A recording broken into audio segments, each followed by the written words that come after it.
where TBR piles go to multiply. Hey there, book lovers, and welcome to Jeny and the Bets Talk Books. We're Jeny and Betsy, your literary enablers. Every month, we're diving into amazing reads, swapping recommendations, and basically giving you permission to add just one more book to that teetering stack on your nightstand. So this episode of Jeny and the Bets Talk Books, we are talking memoirs, and this was Jenny's idea because she reads a lot more memoirs than I do. So my approach to this was I looked at all the books I'd ever given stars to, and maybe 6 of my starred books ever are memoirs. So those are the ones I chose. I like a memoir, and I'm going to talk a little bit more about why I like it. But I'm interested in your voluminous reading of memoirs and what you like about it. I think I just love the backstories and how many of these people, what happens to them that sets them down on these different paths. It's always fascinating, like the backstory to find out. And I don't know, I just love it. You do a lot of celebrity memoirs. Mine are mainly celebrities. I've done some non-celebrities, but for the most part, I love a celebrity memoir, and it must be read by them. I've been duped a couple times now by some. Yeah, and it's not read by them. Because I don't have that problem or issue. I want to feel like they're sitting with me and Right. telling me their story, Right. that we're best friends. I'm actually surprised that in my life I haven't read more celebrity memoirs because I was an avid People magazine reader in my youth. And for a time was obsessed with the celebrity gossip. So I'm surprised I haven't read more. I did, this is not one of my 5, but I did read Demi Moore's memoir, and I did like that. Yeah, I'd like that too. But it's not on my list. Okay. I am reading upon you, or listening to your recommendation of Paris Hilton's. Yep. And I meant to finish it by then, but I can't. And here's why. She has ADD, which she says in her intro. She talks so fast. And so I had to slow it down to 0.9. But even then, I am just, because it's long, and she's talking slower than she normally would, because I need her to understand. I actually went back and looked at some clips of The Simple Life to try to remember what that phenomenon was all about. And I think I'm going to like it better as I go on. It's sort of that I dislike it, but I found it sort of vapid. And then she got into some stuff that happened to her. And obviously everyone is deeper than they appear on the surface. But I'm like, wow. And so I'm interested in the rest of it, but it is slow going for me. Okay. And then I'm also listening to one which I was going to finish, but I didn't, is it called Run? It was an open book pick, and Gwyneth Paltrow has promoted it. And I was interested in it because of the woman went to the same college I did and lives in New York, and she is recounting abuse that happened to her, but her abuse was revealed to her through psychedelic drugs. There's a whole New York Times story about it, like about the validity of those kind of recollections. I'm just at the part where she's remembering it. It's pretty brutal. I'm just really interested in like how valid are those memories, and like the person that she accuses is still alive. And so, but I guess the statute of limitation, it's just very, I don't know. I'm still trying to digest that kind of subject matter. Interesting. But anyway, so you just wanted to pick this subject because you just love it. I love it. I always have a celebrity, usually memoir, in my audio that I'm listening to. Always. And you can, did we have this conversation before that you can listen to those where you maybe can't listen to a fiction book? Correct. I have a hard time with audiobooks unless it's a memoir, celebrity memoir, or a really, really cheesy, cozy mystery. Like has to be real lighthearted. I get that. I am enjoying like Paris's voice reading hers. Yeah. So just a little historical context. I'm just going to do a blurb. The first memoir, depends how you define the genre, but the first candidate is Augustine of Hippo's Confessions from 400 AD, when he talks about his early life and spiritual conversion to Christianity. Also, other ones we mentioned, Julius Caesar's Commentary de Bello Galacio, I don't know if I'm saying that right, and the Antibasis by Xenophon. And then you can go back to like Egyptian autobiographical elements on the hieroglyphs on the walls. So I'm a librarian by trade, for those of you listening. And I was just doing biography with the kids. And then I was, they're little, so I'm not going to get too far into it. But I was like in memoir. And then I was debating with the teacher. I was like, what is autobiographies written by yourself? Biography is written by someone else. Memoir, though, doesn't have to be fact checked, I think is what the difference is. Like snippets, it's not your whole life. So interesting you said that, 'cause I had the same thought. And so research, right? It's not just what happened, but it's to make meaning out of what happened. So that falls somewhere between autobiography and personal essay. And so it's not just what happened to me, but like what I interpret that it means. But I'm super interested in, and there's one of the books that I'll talk about where I was really interested in how she got away with saying everything she did. Like, what are the legal protections? Truth is in the legal realm is the strongest protection. So what you say is factually accurate. It can't be considered defamation. Opinion is protected, and public figures have less protection. So if someone's a public figure, they have a much higher bar to win a defamation claim. Consent removes liabilities if the person agreed to be written about. That's a defense. And then context. And then traditional publishers have legal teams. This is what I was most interested in. Like, how do you stop from being sued? Yeah. Right? Yeah. And so they do a legal read. The big publishers have a lawyer that reviews the text specifically looking for defamation risks. Then there are fact checkers that'll get in there and look at that. And then the author's responsibility. So the author signs a contract promising that the work doesn't contain anything legally problematic. But then they also, some publishers carry insurance, covers a legal cost if a claim is brought after publication. But none of my pictures self-published. You don't have those same protections. Okay. So I just picked the only Star books I've ever read that are memoirs, and you have like 100 or more, so you had to drill down. I had the hardest time with this. Okay. And as we talk and you mentioned some of yours, I may be like, oh, that one too. And I thought about it earlier in one of our earlier podcasts. I talked about that I'm so excited this year, November-ish, I think the second part of the Cher memoir comes out, but yet it didn't make this list really. So I had a hard time. And I think I was just, when I recommend, I kind of went off the ones that I like to recommend. Yeah. More than maybe Yeah. my favorite. I don't know. I've read so many. I mean, I went back and looked. Name someone. Colin Jost. I don't even watch SNL. I read his. I listened to it. Molly Shannon, Judy Greer. The title is You Don't Know Where You Know Me From, because she's always the best friend in every film. Like, there is a celebrity memoir for everything. Okay, well, I'm deeply interested in getting some recommendations because I am going to do the Cher. I like Cher, so that's Okay. and that's interesting. So do you want to start? I can start. I Okay. kind of went 5, 4, 3, 2, 1 being the top. Okay. I wonder if we do have crossover on at least one. I think there's only one that we may have crossover on, but I actually don't think so because you have a strong preference for the person reading theirs. Yes. And that is part of why the Cher one maybe didn't make it, is she doesn't read it. It's the woman that played her in the Cher show on Broadway. Now, does she sound like her? Yes. Same with Lionel Richie's, just did that one. Amazing. I didn't realize how much he'd done, but it was read by Leslie Odom. It was read by an actor, not him. I love that you have gone to this, like, not just like main celebrities, and we're both children of the 80s, so I have a particular interest in that. I feel like I'm starting off. All right. So again, kind of just picking ones that I like to recommend. And so the first one I have is Out of the Corner, Jennifer Grey. Oh, okay. Yes. And this falls, if I could categorize a lot of celebrity memoirs, this one falls in the where were your parents ? Okay. I mean, she was like 15 and living with a 23-year-old in New York City in his apartment. Anyway, I loved it. It just has her whole backstory. You know, of course, she has a famous father.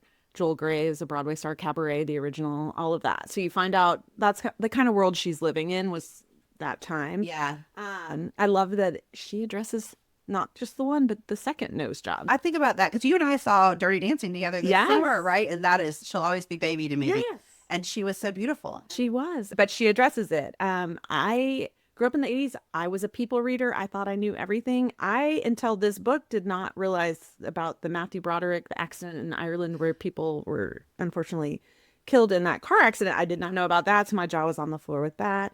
I just loved learning more about, Red Dawn and the... You don't think about her. But what's funny is that one comes up in other ones. So it's a really good one. I didn't realize she was married to, and I forgot to write it down, but he's in all the Avengers, but he's like the office guy. Anyway, you'd know him if you saw him. Oh, I have his picture in my head. Yes, you can see him. And just the struggles with that, everything that she has been through. It was really good, but it falls in the category, like, where were your parents? So when I say that category, Yeah, if what if you're somebody- looking for other where were your parents, we're talking Ione Skye, who is in Say Anything. Uh-huh. Where were your parents? She was with Anthony Kiedis when she was like 17 and he was 35. Like, where are your parents? Where are your parents? I feel like a lot of other ones, Matthew Perry's, Demi Moore, all of those kind of fall into this, like, who was letting you do this? Yeah. Where were your parents roaming around in the 80s? But I guess so were we. It's that bad, but I I mean, feel like Hollywood has like different, I'm not saying they're good rules, but I mean, I feel like that's a more like laissez-faire atmosphere. well, and she's a different generation, but even Cher, her mom let her date Warren Beatty when she was like 14. She was with Sonny, living with Sonny when he was like 30 and she was 16, 17, so where were your parents? Warren Beatty got around. So I'm definitely interested in the Cher biography, but one of those like my legal question, and this is not one of the ones that is one of my top, but Rob Lowe's, he's done two, which I really like one of them. But he mentions a woman he was dating, like something about her, and he didn't name her, but he talked about her affair with Warren Beatty or her cheating on him with Warren Beatty.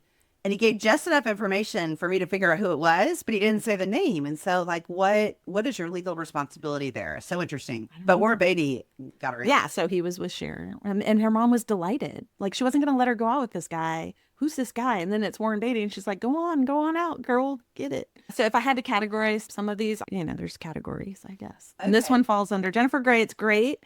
You learn a lot. Addresses the nose, not one, but there were 2 nose jobs. To fix. You know what? Was it to fix You the have first to. one? I'm not telling you because you got it. I am reading interested in this because listening. she will always be Baby Kellerman to me. Yes, so that's the category under that, but it is really good. Out of the corner. Okay. Great. Okay. So what I really like about memoirs is people who don't necessarily have a path to success or normalcy, but make their own path, right? And they don't have a blueprint, but they do it anyway. This first one, doesn't necessarily fall into that bucket, but just kind of values or virtues that I think are worthy. And so my first one is The Woman in Me, Britney Spears. Not read by her. Not read by her. So that's why I know that we weren't going to intersect. We weren't going to intersect because it makes her sound like an Academy Award-winning actress because that's who read it. Right. Well, so maybe that's why I think it was a deeper novel than it was. However, so Michelle Williams knocked it out of the park. Correct. I have to admit that Correct. the was incredible. But it didn't match up with the Instagram that I'm seeing live from the actual person. Right. Well, okay. So here's what I liked about it. Does it like, I remember my youngest was at some time wanted us to leave our life here and go to California to try out for Nickelodeon and Disney shows. Both of us have had that experience. And so I was like, we're not doing that. But some people do. And so obviously the road to Hollywood is littered with all these stories of people who still on the fence how much they wanted it versus their parents wanted it versus the financial aspect of having their kid be the breadwinner, which is what Britney Spears ended up being. But I liked her recollection of her family, her early life in Louisiana. I don't know if she's a ghostwriter. I feel like maybe she did, but I can't say that for sure. But I really thought that rendering was really visceral and really beautiful. But I liked it as it went on because I knew what was coming as far as sadness in her life. And it was hard to read about it. But like things that stuck out to me, and my pet peeve is adults asking elementary school kids like who their boyfriend or girlfriend is, just pet peeve. And she talks about the Star Search where Ed McMahon asked her that when she was like 6. I'm like, that's so gross. Obviously, I was very interested in the Justin Timberlake saga, and I have decided that I am not a fan of Dion. I was going to say that it changed a few. It killed it. Not that I was a super fan before, Yeah. but it kind of killed it for me. And then a lot of the book is about the conservatorship, which just sounds like hell. And again, like you think about, I'm sure you're talking about the Instagram account now, and so, but like, what is the legal level for conservatorship? Like, I don't think she ever fell under that and was bullied into it. And basically, and she may have had a love for performing. I think she truly did. I think she did want it for herself. But everything that she was asked to do, like, literally killed that. Like, she never wants to perform again, has major anxiety. So I just thought it was a really good representation of her life. Oh, and then also, like, other part that I thought was really interesting that I think we all look back on in a different light now was that Diane Sawyer interview that they did with her. She asked her, like, goes after Justin Timberlake had come out with the Crimey River. Yes. And, like, basically she's, like, sobbing on air and, like, what did you do to Justin to make him do that? And then you hear the backstory and it's like, you know, gosh, if she could just like teleport back in time and redo that interview with what she knows now, just to be like a stronger, more assertive person. But she was a teenager, and no one can fault her for that. And no adult should have, her manager, her adult, her parent, no one should have let her be in that position. So it has solidified my agreement and that we never went. Correct. I mean, you only need to read a couple of these to be like, I don't want my kids categorized under where were your parents. Yeah. So your value was resilience, because I do feel like, and who knows how Britney's life will bear out. I hope, pray it bears out well, but she stepped through a lot of crap and is still alive and standing. That was my first one. All right. So my next one, I'm not sure if this one I could put in a category. You just need to know this about me, that I loved Happy Days. Happy Days. I loved Happy Days. My tricycle was a Fonz tricycle, and the seat said, sit on it, with the heart, just like in the bathroom in Happy Days.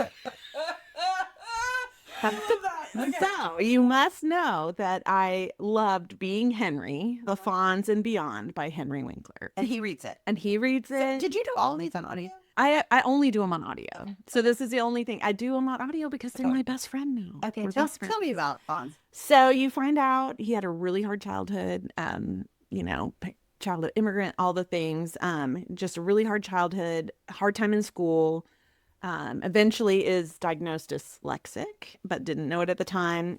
He faked his way into Yale drama school. He can't read, so he's making up his own stuff. I think he was supposed to do a Shakespeare script and he didn't know. So he just improv'd and made it in Yale drama. So he went to Yale drama school.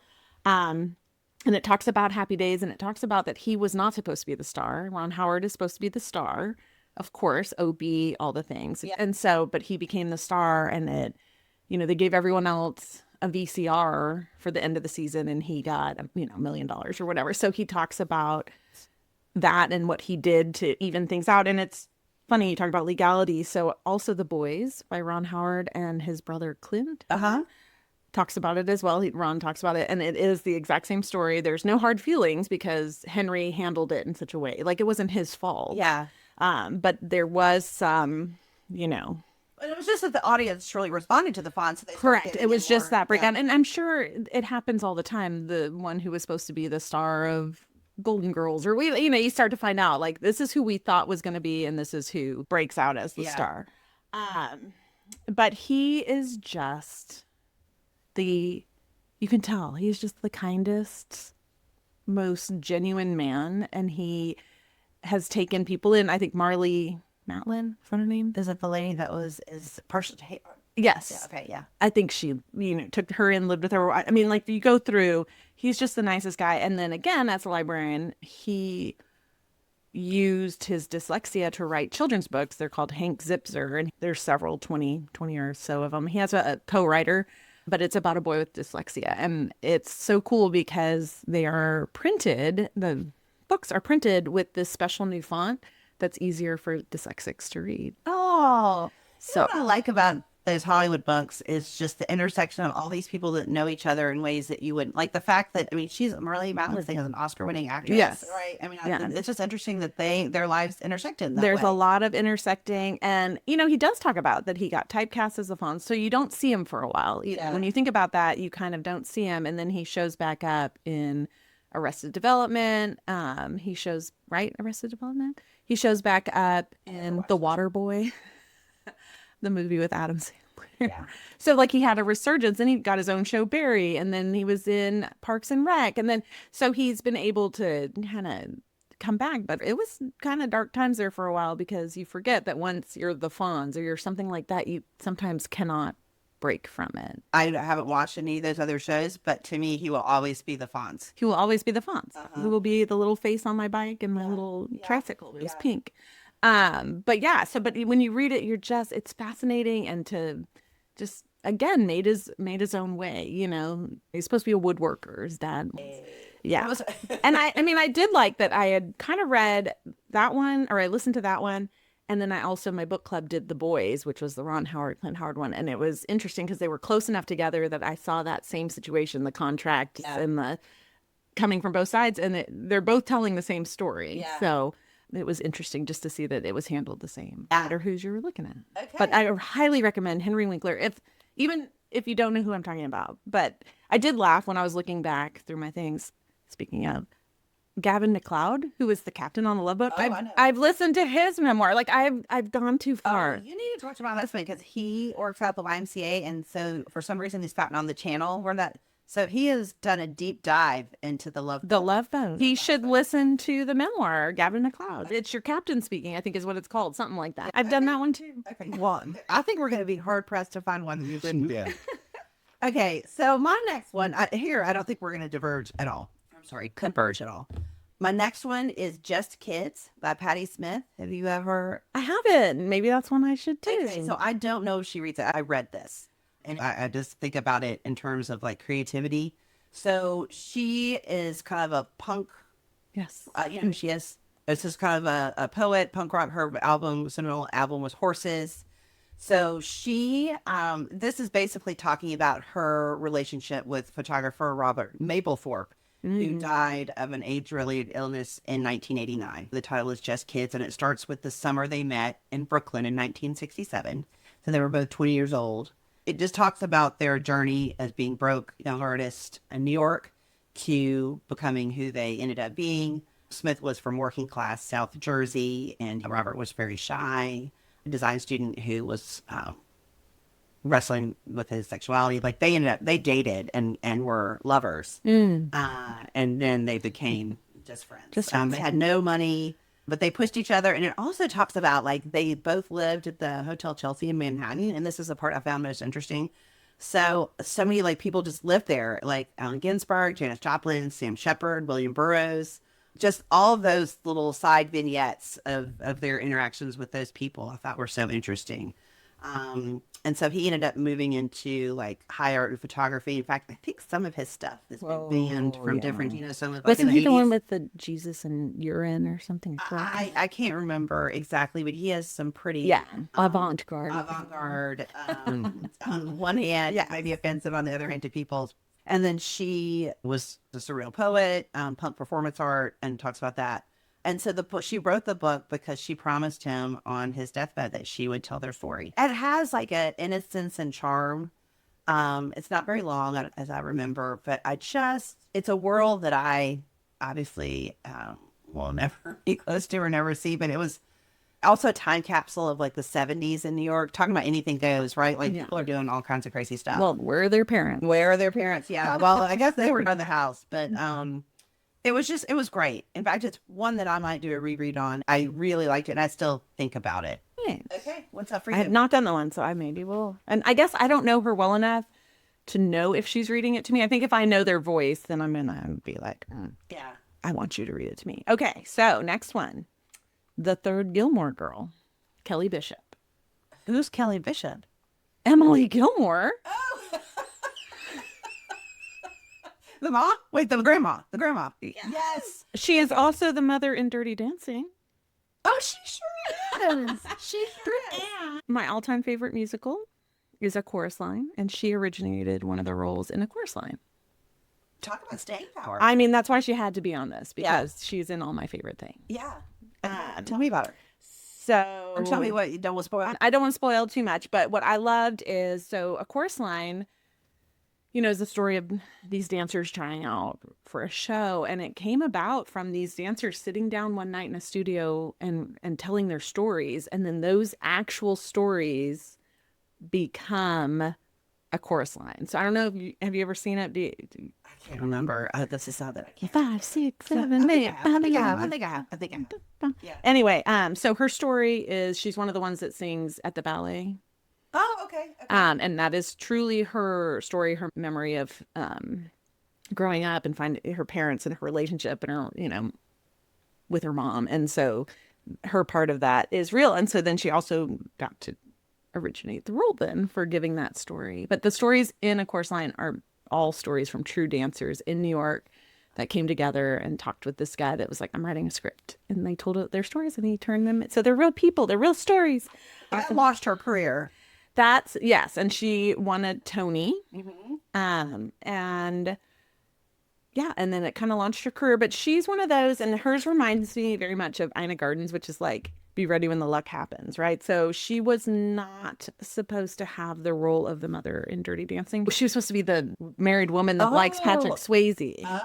That was supposed to be her, but then something happened with the woman playing the mom, and so she got to step into that role. I can decide which would have been a better part, though. That was a pretty juicy role to be the Yeah, the that one was fun too. I think it was a little maybe bigger, quote unquote. And then, just even getting Emily Gilmore was all through all this just kind of luck and things happening. So I just loved hearing all those stories. And again, it's my favorite TV show. It's one of my top 10 favorite movies, and it's my favorite musical, all in one person.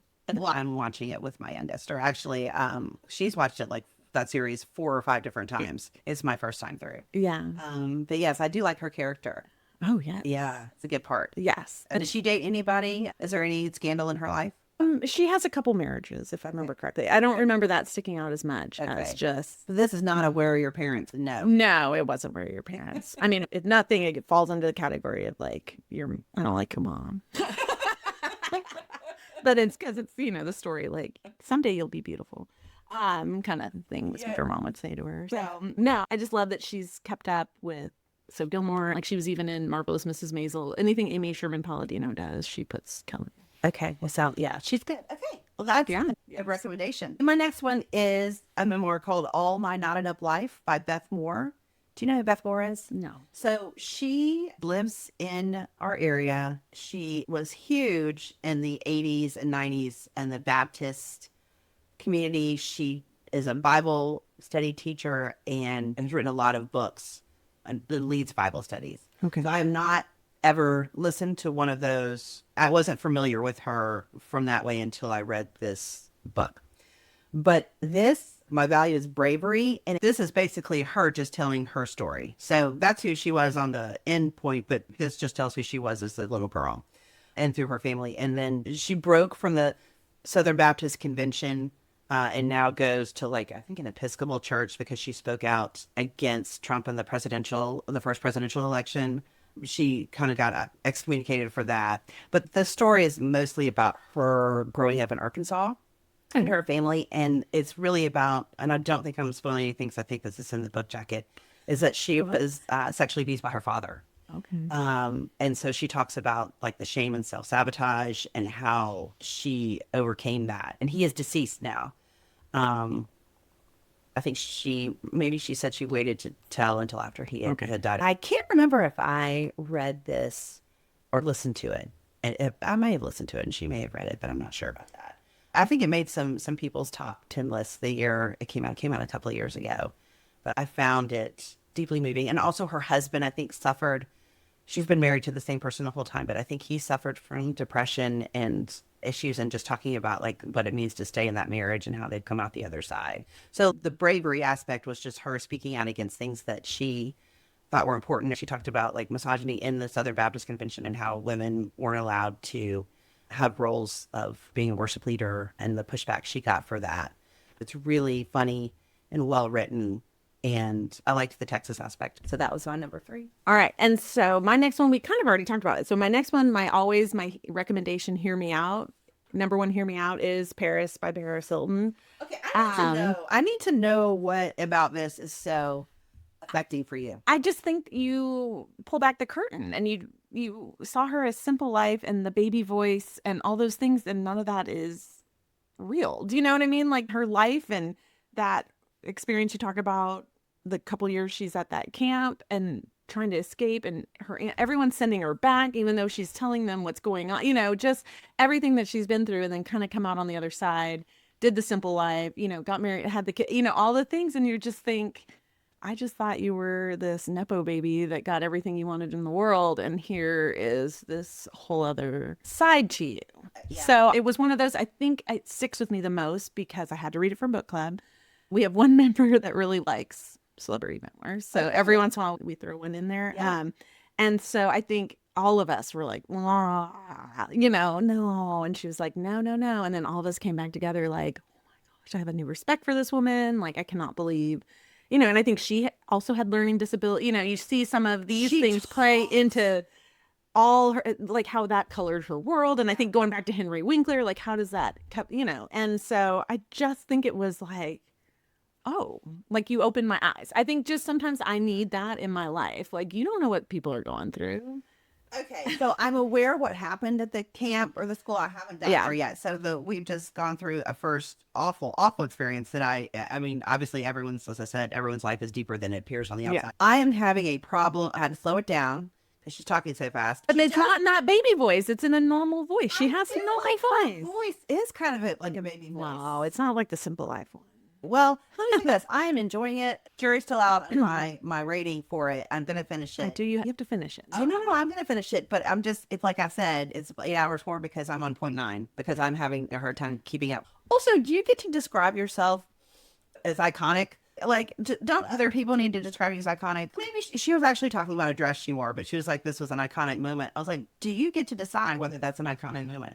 I think you can determine an icon. Like, if you look back on your life, you probably would call a few moments iconic. Yeah, and she's all about self-promotion. She is Correct. like the OG I mean, influencer. Correct. So- and good so- on her for yeah, doing that too. yeah, I yeah, mean, yeah, yeah. I think I just needed to know that it wasn't just mommy and daddy's money doing Yeah. all this. Like No. she did have to do things on her own. I did look up the People magazine article about Yeah. her wedding because I wanted to see her dress and what the bridesmaids wore and all that. All the things. Yeah. But I would say, since we kind of chatted about it and it's a brief chat, but like another one that I always say hear me out on and didn't make the list, but is Jessica Simpson Open Book. That one's great too. You find out a lot about her. You know, all I thought of her is Chicken of the Sea, right? Like from that show. Yeah. Is it chicken or tuna? That was with Nick. Yes, Jessica, newlyweds. Newlyweds. That blew up. I know. But that's what I'm saying. So I guess this falls in my like hear me out section, which is Paris and Jessica Simpson. Another one that I really liked, and I can't remember the title of it right now. We'll have to look it up. But it was the Leah Remini. All of these are like, no, hear me out. You need to go and listen to this. Okay. So that's my kind of. Again, I think I've just gotten into the meat of like the challenges that she's Yes. going to face. I will talk to you about that on the Okay. tail end. Okay, my next one is a book I read a long time ago. It was very popular at the time, but it's still one of my all-time favorites. Did you ever read The Glass Castle? by Yes. Jeannette Walls? Okay. Yes. So I put this under forgiveness because the tenderness with which she treats her parents or recollects things on the back end is just awe-inspiring to me. But so her father Rex was a dreamer and also a severe alcoholic, and her mother Rosemary was kind of a free spirit who didn't want to be a conventional parent. So the early part of the book is them dragging their 4 children across the American Southwest, constantly fleeing debt and bills in the middle of the night. It's what the family called doing the skedaddle. And so her earliest memory is catching fire at age 3 while trying to cook her own hot dogs. Her parents were too proud and too suspicious of any outside institution to seek help for her. They eventually settle in Welsh, West Virginia. And what she thought as a little child was kind of adventurous becomes just the hardcore Scrabble life that they have, hunger and bullying and abuse. And then eventually each sibling kind of ends up, this is what I think is also remarkable. They each take off for New York and make their own lives. And like they came from that and they made a life. And the book's title comes from her dad's promise to build them a glass castle, which is obviously something that never happened. She talks about, and then also the juxtaposition, like she's a successful journalist and her parents are homeless on the streets of New York. Mm-hmm. How does a person come from that and get to the place where she got? I'm always in awe of people like that. I know. So that was the glass castle. Yes, that one is very good. Okay. But I feel like, is that one of the ones, going back to our opening is legality? Because I feel like the parents have pushed back a little bit on that one. Maybe I'm wrong. We'd have to look in that. The number one book, which is my all-time favorite memoir, hands down, I want to talk a lot about legality because her family did push back. Okay. Okay. So, of course, my number one, final one, we all know what it is. It is Stories I Only Tell My Friends by Rob Lowe. I mean, I think that was my gateway drug to memoirs. I feel like I had done Glass Castle and I'd done a couple of, a true memoir, but his was the celebrity memoir that kicked off my interest. I go all the way back to when I started listening to that. And he is such an amazing storyteller. Like, he would start a chapter and then it would seem to go like way off of whatever he had started with. And then it would come back and just close up the chapter so perfectly. And I loved his stories of early like Malibu. And then he'd be like, I don't want to ruin too much because there is even some of that is like, and those people ended up being, so he talks about making movies with the neighborhood kids. Well, the neighborhood kids are, Emilio Estevez and the Pens and, all of it. Like, it's just, and it's funny because I just finished Charlie Sheen's memoir and he recollects it too, but he is the generation below. So he talks more about like Chad Lowe, not so much Rob Lowe, so it's interesting to see their difference. But again, it's the same stories coming together. He's just had so much happen to him too. And he addresses a lot of it. Bad behavior. The good, the bad. And I feel like what I like about him is I feel like he acknowledges it and he is, he doesn't just blow it off. Whereas Charlie Sheen's one, what is it, Book of Sheen? Does he gloss over?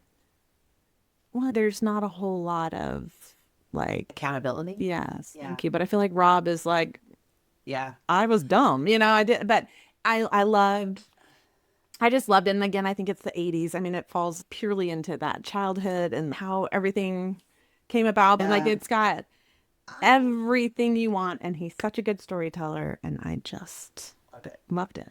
I have listened to that, and I am surprised that I have to look back and see. I'm sure I gave it a star, so I'm not sure why it didn't end up on my list. But you talked about it anyway. But I liked it very much. And Love Stories is the follow up. I didn't like that one as much, but it was all right because it more talks about how he meets his wife too, doesn't it? And anything you can look back on with a glow of innocence, like when they're making their home movies and stuff, and they have to figure out how to. They learn they can reverse it so it can look like they're jumping up and they're jumping off, and there are a lot of broken bones. And I love it. Was super charming. And it's another one, like I said, with Fonz or Henry Winkler and the Ron Howard books coming together. Charlie does talk about the same thing, so that this is not just one person's memory. This is a combined memory for these kids. They're all talking about the same filming, the same scenes. They talk about all the same stuff. And Rob Lowe was my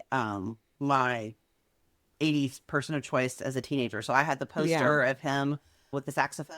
Oh, yeah. St. Elmo's Fire. Yeah, I just loved him so much. So I guess his can fall, if I'm giving you a category and some other titles I recommend or that I've listened to, his is like 80s. So John Cryer's is a great memoir as well. So That Just Happened is what it's called. Andrew McCarthy has one, Brat, which is all about the Brat Pack. So his isn't really so much a memoir of just him.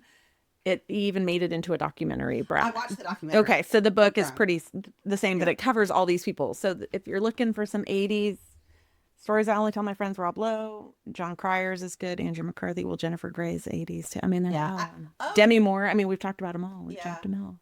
And that's your number. That is my number one. Okay. That is my number one recommend for sure. Okay, so of those 5, I'm listening to Paris. I'm going to finish that, and then I am going to do Jennifer Grey. You should, it was good. Okay, so my number 1, the value is intellectual curiosity. The book is Educated by Tara Westover. Okay, Read it? I have actually not read that one. Both my girls have for school. It's bonkers. You should read it. Okay, Well written. I don't know what it's like on audio. So she grew up in the mountains of rural Idaho and ended up earning a PhD from the University of Cambridge, despite having never set foot in a classroom before age 17. She was homeschooled. Okay. Her dad was paranoid, survivalist person, distrusted government, medicine, public schools. The mom did like herbal medicine. That's how they made their money. The mom had an herbal medicine practice and the dad had a scrapyard, and he would just send them out to like scale the scrapyard and find stuff as kids, like just super dangerous. Her older brother, Sean, was abusive to her and to others. Her brother, Tyler, is the one that encouraged her to take the ACT and apply to Brigham Young University. I think they're Mormon, but I don't think they're like practicing Mormons. And then once she started to college, she started to get distance. I'm not doing the story justice because it is crazy, crazy stuff that happened with him. This is one of those ones like, how are you, A, alive? Where are your parents? Oh, they're right there. They're right there. Your parents are Get away from your parents.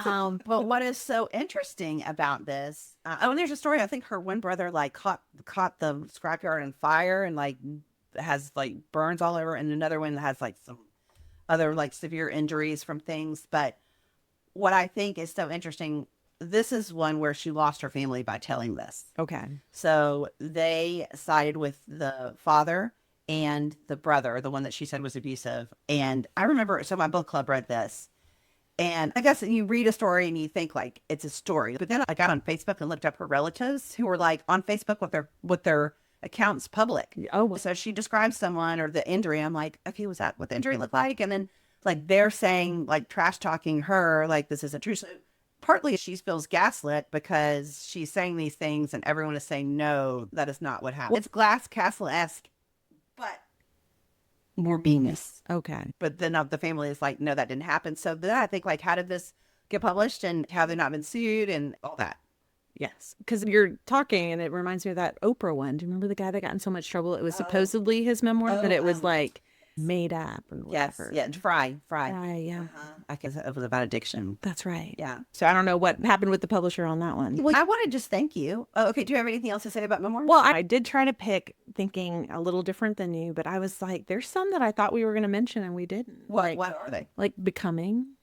Becoming is an amazing book. And the reason I didn't mention it is because I feel like it's already like made, it's like one of the best-selling memoirs of all time. But my favorite part of Becoming wasn't the political stuff. It was the part about her growing up in Chicago and her family. I love the early stories, childhood stories of people. Me too. I think that's it too. And then to see where they end up. But yeah, I was like, there's so many. Like Matthew Perry's was really good. I literally finished it. And a week later, he was gone. And in it, he's so hopeful in that last chapter. And I was like, what happened? Anyway. I think I'm going to do Ione Skye, mention that. I think I'm going to be on your audio track. I might just start to prioritize that. Love listening to him. And it's also just a little advice. It's great for pairing things. So sometimes, like if I don't want to do the dishes, but I'm like, ooh, I need to know more about this celebrity, I will listen while I do the dishes. And pair the things you don't want to do. Yeah. Listen. Okay. Good. Well, I have to thank you. Let's talk about current reads. Okay. So for February, I have 2 5-star reads. One is The Correspondent. I finally read that. Okay. Did you ever read it? Not yet. Okay, really good. Okay. Short. Okay. A novel told in letters, and the other one is a book called The Compound. Are you familiar with that? No.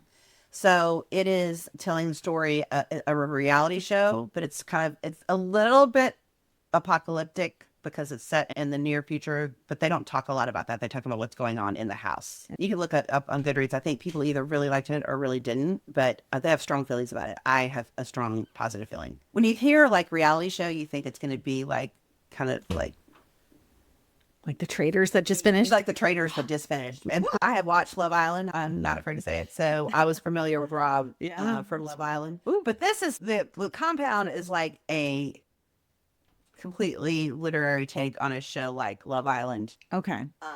Written by an Irish lady. I don't know if I'm going to do it justice. And then I have to thank you. I listened to Abby Jimenez just here for the summer. And I think I'm going to give it 4.5 stars. Okay. Maybe I'll give it 5, but I thoroughly enjoyed it. And when I got to the part and realized how people were connected from part of your world, I was just like, that was like rocked my world. I love it. I love how she does that. So Minnesota seems lovely. Oh my gosh, Minnesota is lovely. Yeah.